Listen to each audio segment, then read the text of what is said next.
کسی نہ کسی غم، دکھ یا مسئلے کا شکار رہتا ہے۔ ان مسائل کا حل کیا ہے؟ اگر قرآن و سنت کا مطالعہ کیا جائے تو ہمیں ان مسائل کے بہت سے حل بھی ملتے ہیں۔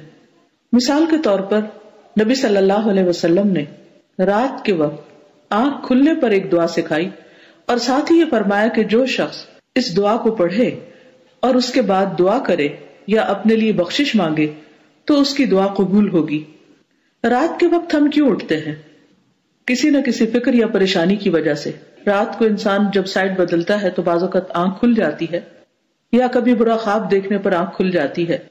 اس وقت اگر یہ دعا پڑھ لیں تو انشاءاللہ غموں اور دکھوں کا مداوع ہو سکتا ہے، کیونکہ وہ قبولیت کا وقت ہوتا ہے۔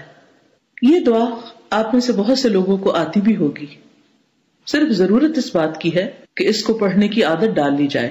ہم میں سے ہر شخص دعاؤں کا محتاج ہے، ہم دوسروں کی بھی منتیں کرتے رہتے ہیں، آپ ہمارے لیے دعا کر۔ ہر شخص زندگی میں کسی نہ کسی مشکل کا شکار ہوتا ہے۔ کبھی وہ مشکلات ہمارے اندر کی ہوتی ہیں، ذہنی پریشانی ہوتی، دل کی بے چینی، غم، فکر و فاقہ ہوتی، یا پھر کوئی جسمانی بیماری ہوتی، کبھی اولاد کی طرف سے کوئی پریشانی ہوتی، کبھی رزق کی طرف سے، کبھی کسی اور چیز کی انسان کو پریشانی رہتی۔ ایسے میں انسان یہ چاہتا ہے کہ کوئی ہو جو اس کی مدد کرے، کوئی ہو جو اس کے کام آئے۔ کون کام آ سکتا ہے سوائے اللہ کے؟ وہی ہے جس کے قبضہ قدرت میں پوری کائنات کی بادشاہت۔ تبارک الذی بیدہ الملک وہو علی کل شیء قدیر۔ بہت بابرکت ہے وہ جس کے ہاتھ میں تمام کائنات کی بادشاہت، اور وہ ہر چیز پر قادر ہے، وہ سب کچھ کر سکتا ہے۔ تو انسان جب اس کے سامنے ہاتھ پھیلاتا ہے یا اس سے فریاد کرتا ہے یا اس سے دعا مانگتا ہے تو وہ دعا قبول کر لیتا ہے۔ اور خاص طور پر آدھی رات کو اگر آنکھ کھل رہی ہے اور آپ اللہ کا ذکر کرتے ہیں اور دعا مانگتے ہیں تو یہ ایک بہت ہی سنہرا موقع ہوتا ہے۔ اس وقت کو ضائع نہیں کرنا چاہیے۔ اور بعض لوگوں کے ساتھ تو یہ مشکل ہوتی ہے کہ وہ جب ان کی آنکھ کھل جائے تو دوبارہ آنکھ لگتی نہیں، کافی دیر تک سو نہیں پاتے، پریشانیاں، غم اور ہم ان کو گھیرے رکھتے ہیں، لیکن اس وقت ان کو یہ سمجھ نہیں آتا کہ اب ہم کریں کیا پڑھیں۔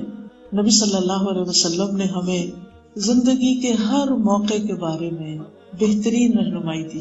اب آپ دیکھیے کہ یہ رات کو آنکھ کا کھلنا اور رات کو انسان کا اندھیرے میں بے چین ہونا، یہ ایک قدرتی سی بات ہے، اور ہر ایک کو کم و بیش کسی نہ کسی طرح اس کا ایکسپیرینس کرنا پڑتا ہے۔ دعا ہے لا الہ الا اللہ وحدہ لا شریک لہ، لہ الملک ولہ الحمد وہو علی کل شیء قدیر، الحمد للہ وسبحان اللہ ولا الہ الا اللہ واللہ اکبر ولا حول ولا قوة الا باللہ۔ بخاری کی روایت میں آتا ہے کہ جو شخص رات کو آنکھ کھلنے پر اس دعا کو پڑھے اور پھر کہے اللہم اغفر لی، اے اللہ مجھے بخش دے، یا کوئی دعا کرے تو اس کی دعا قبول ہو جاتی ہے۔ اور اگر وہ اٹھے، وضو کرے اور نماز پڑھے تو اس کی نماز قبول ہو جاتی ہے۔ ہم میں سے کوئی ایسا نہیں کہ جس کی رات کے وقت آنکھ نہ کھلتی ہو، جس کو دعا کی قبولیت کا شوق نہ ہو، جو کسی مسئلے کا شکار نہ ہو۔ اس لیے رات کی ان گھڑیوں کو غنیمت جانیں، اس دعا کو پڑھنا نہ بھولیں۔ سوچئے اللہ کے رسول صلی اللہ علیہ وسلم نے ہمیں اس وقت بھی تنہا نہیں چھوڑا، اور اس وقت بھی بغیر تعلیم اور بغیر رہنمائی کے نہیں چھوڑا کہ ہم پریشان رہیں اور حیران رہیں اور فکر مند رہیں کہ اب ہم کریں کیا، ہمیں نیند نہیں آ رہی، اب کدھر جائیں، کیا ہو۔ نہیں، اس وقت بھی بتا دیا گیا کہ اب آپ یہ کریں۔ لیکن افسوس یہ کہ یہ سارے خزانے کتابوں میں موجود ہیں۔ یہ ایسا ہی ہے جیسے ہمارے گھر میں بڑے بڑے باکسز ہوں اور اس میں ہیرے جواہرات بھرے ہوئے ہوں، اور ہم نے ان کو لاک کر کے بند کر کے بس سجا کے رکھا ہوا ہو۔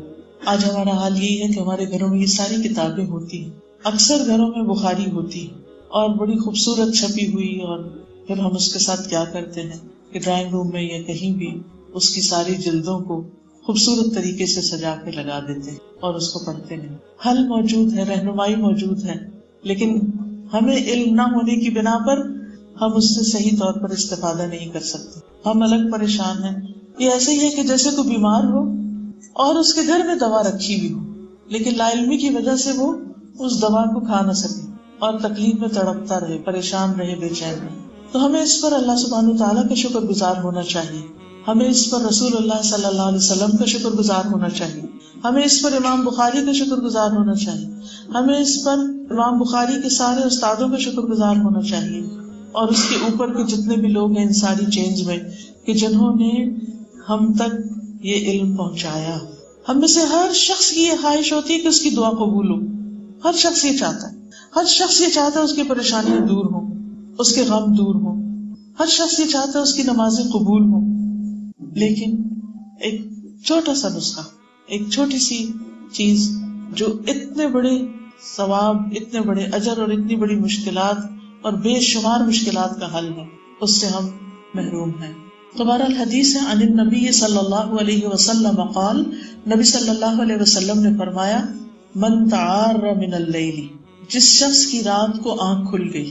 اور ہم میں سے ہر شخص کے ساتھ یہ ایکسپیرینس ہوتا ہے کہ ہم ایک سائڈ پر سوتے ہیں اور جب ہماری نیند کا ایک سائیکل پورا ہوتا ہے اور ہمارے وہ سائڈ ذرا تھک جاتی ہے تو خود بخود ہم دوسری طرف رخ پلٹتے ہیں. اور کچھ لوگ تو نیند میں ہی اپنی سائڈ بدل لیتے ہیں، لیکن کچھ لوگوں کی آنکھ کھل جاتی ہے اس وقت.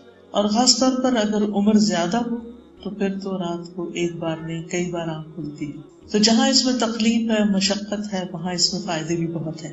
بہرحال جب رات کو آنکھ کھلے اور وہ جاگ جائے، فقال، پھر کہے لا الہ الا اللہ وحدہ لا شریک لہ لہ الملک ولہ الحمد وہو علی کل شیء قدیر الحمد للہ وسبحان اللہ ولا الہ الا اللہ واللہ اکبر ولا حول ولا قوۃ الا باللہ.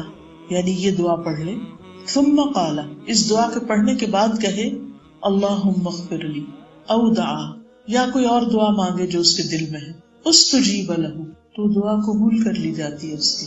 یعنی اس وقت اللہ سبحانہ تعالیٰ کی یہ تعریف بیان کر کے انسان بخشش کی دعا کرتا ہے یا پھر کچھ بھی اور مانگتا ہے تو اس کی دعا قبول ہو جاتی ہے. فإن تودع، پھر اگر وہ وضو کر لے اور صلی اور نماز پڑھ لے، قبلت صلاتہ، اس کی نماز قبول کر لی جاتی ہے.